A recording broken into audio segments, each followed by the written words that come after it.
These are 20 lessons from the book To Sell is Human that completely shifted the way I view sales today. And hopefully they will do the same for you. Lesson number 1 is that everyone is in sales. You're constantly selling yourself, whether you know it or not. Daniel Pink found that across all jobs, you spend about 40% of the time selling others. It doesn't matter if they're lawyers, doctors, or teachers, they spend almost half of their time influencing others in their day-to-day. Because sales isn't just about selling 400,000 B2B deals, you sell when you're trying to get a girl's number, and you're even selling when you're negotiating a raise. Lesson number 2 is that power makes you poor. As you gain more authority and credibility in your field, the worse you become at selling actually. In the book, a study showed that participants who thought they were higher in power than others were socially blind. They couldn't understand social cues, they didn't get the other person's questions, and there were no signals of sympathy or empathy with the other person, which in turn, it made them less persuasive.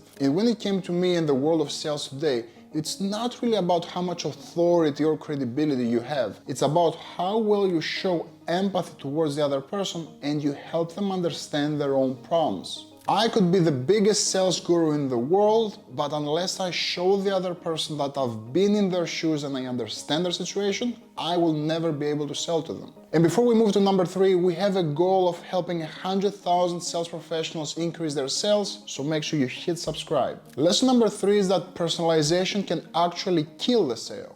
You see, the book claims that being too personal can actually hurt the chances of the deal closing. Now, we've all been taught to personalize our messaging, regardless if it's in real life or when reaching out to people in the DMs or emails.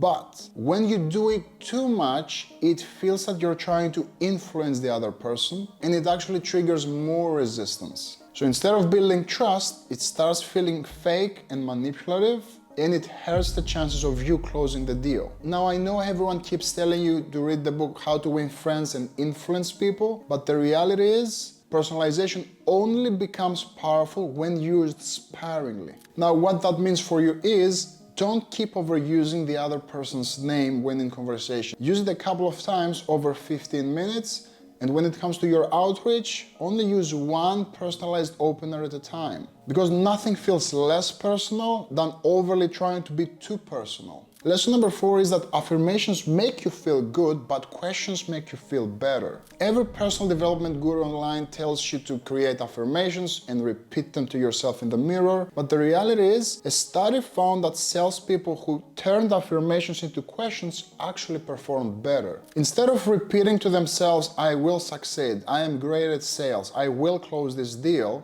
when they turn these into questions, "Can I close this deal? Can I overcome every single objection today?" they actually performed 50% better. Because these questions force people to challenge themselves, and instead of just wishful thinking, they enable them to seek solutions. Lesson number 5 is the best salespeople think like comedians. The book tells the story of comedy teams using the framework yes and. And in doing that, they're able to create a natural flow in their storytelling. When someone doesn't use the framework and blocks the idea, the whole scene falls apart. And you see this in objection handling over and over. When someone throws you an objection and you try to resolve it by saying, "Yes, but this," you immediately turn off their mind because they know you're trying to resolve an objection. Instead, what I want you to do is to use the yes and to build upon that idea and use the objection against them. So say something like this. When they say, "Money is really tight right now," you're going to say, "Yes, and that's exactly the reason why people are doing this, so they can get the skills to make more money. So what do you feel puts you in the best possible position to grow?" So instead of seeing objections as walls, I want you to see them as bridges.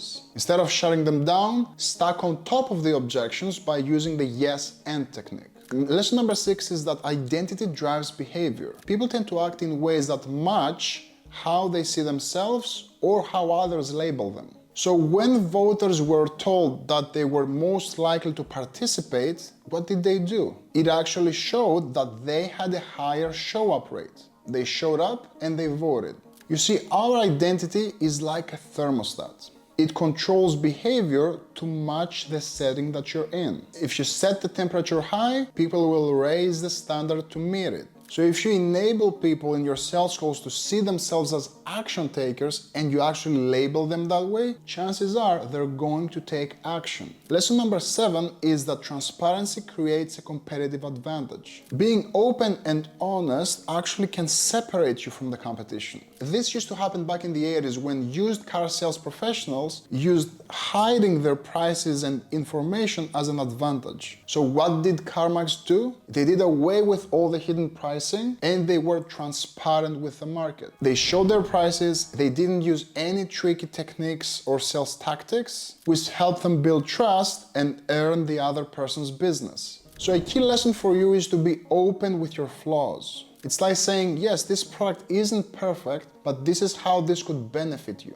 Lesson number 8 is that the more questions you're asking, the more value you're building. People have it backwards, where they feel building value in a conversation is by giving away information. The book tells the story of a top performer who used futures and benefits to sell, and instead he started asking questions like, what's your biggest challenge right now? What are you hoping to see by possibly implementing our solution? And this simple switch, it opened the door to much more opportunity and won deals for him. And this is what most people get wrong. They feel giving out value in a conversation, it's by pushing information and just their narrative. It actually works the other way around. The more questions that you're asking, the more value you're able to build, because you offer a different perspective in the prospect's mind by uncovering challenges they have right now and they didn't see so far, but also hidden opportunities they're not capitalizing on. Lesson number 9 is that people care more about losing rather than winning. Kahneman's research in the book shows that people will work much harder to avoid losing something than to gain something new. And that's even if these two have the exact cost or value.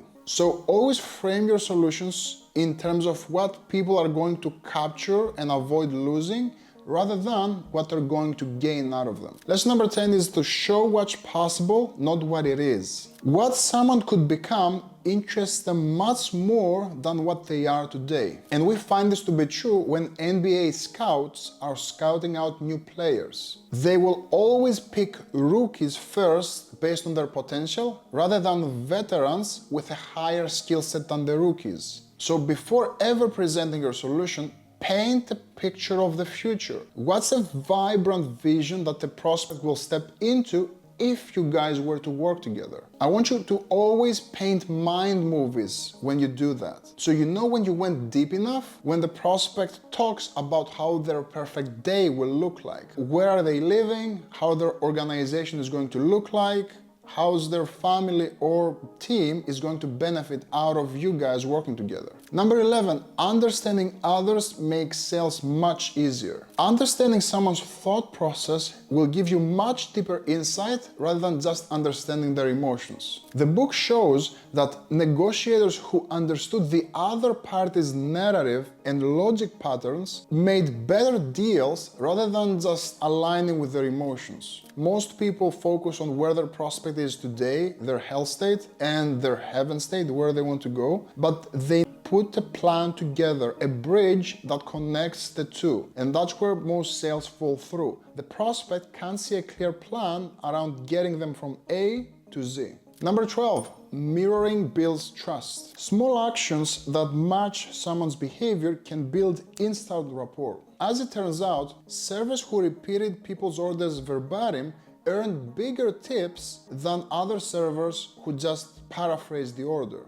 And the reason why is mirroring creates harmony. That makes people comfortable and willing to connect. Number 13, don't inform, instead guide. The salesperson's job today is to act as a guide and as a leader, not an information giver. The buyer doesn't need you for information. They can find all the information they need online or in independent sources. According to Pink, the buyer has created all the different paths in front of him based on the information he has seen online.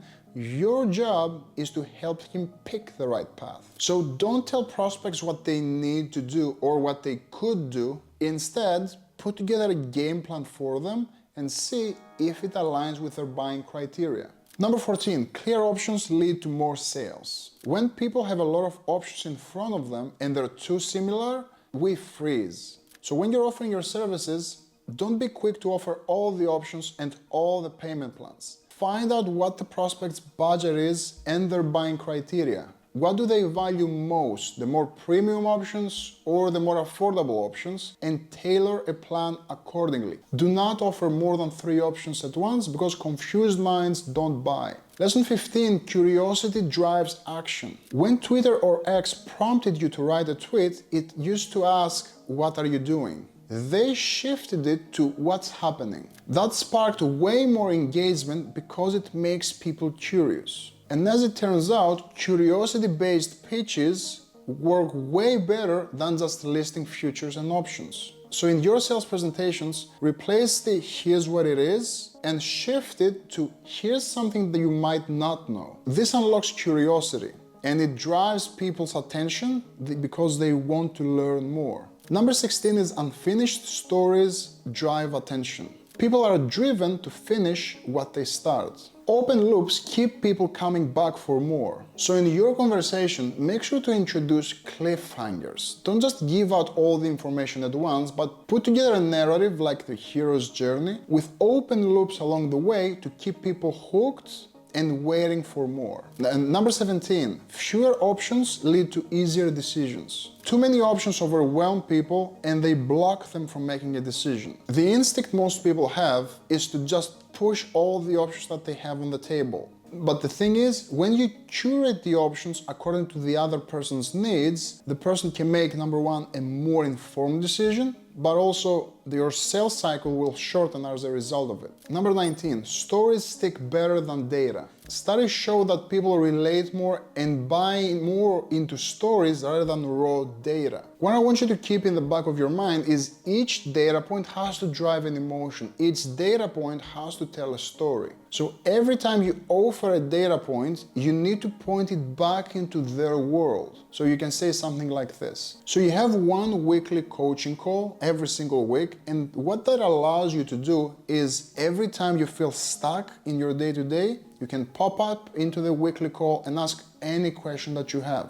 This makes it much easier to find applications out of what you do. And finally, lesson number 10 is how you ask matters more than what you ask. The phrasing and structure of your questions are responsible for the responses that you will get. In studies, people who asked more positive, open-ended questions out-trampled the results where people asked closed-ended questions. Open-ended questions create an open environment and get the prospect to think outside the box. When you ask closed-ended questions, they feel very forced and the prospect can sense that you're trying to lead them into a specific direction according to your agenda. So always remember, the way that you ask the question determines the answers that you will get. Now, if you want to see 33 more sales cheat codes so you can get more sales, make sure you watch this video and I'll see you there.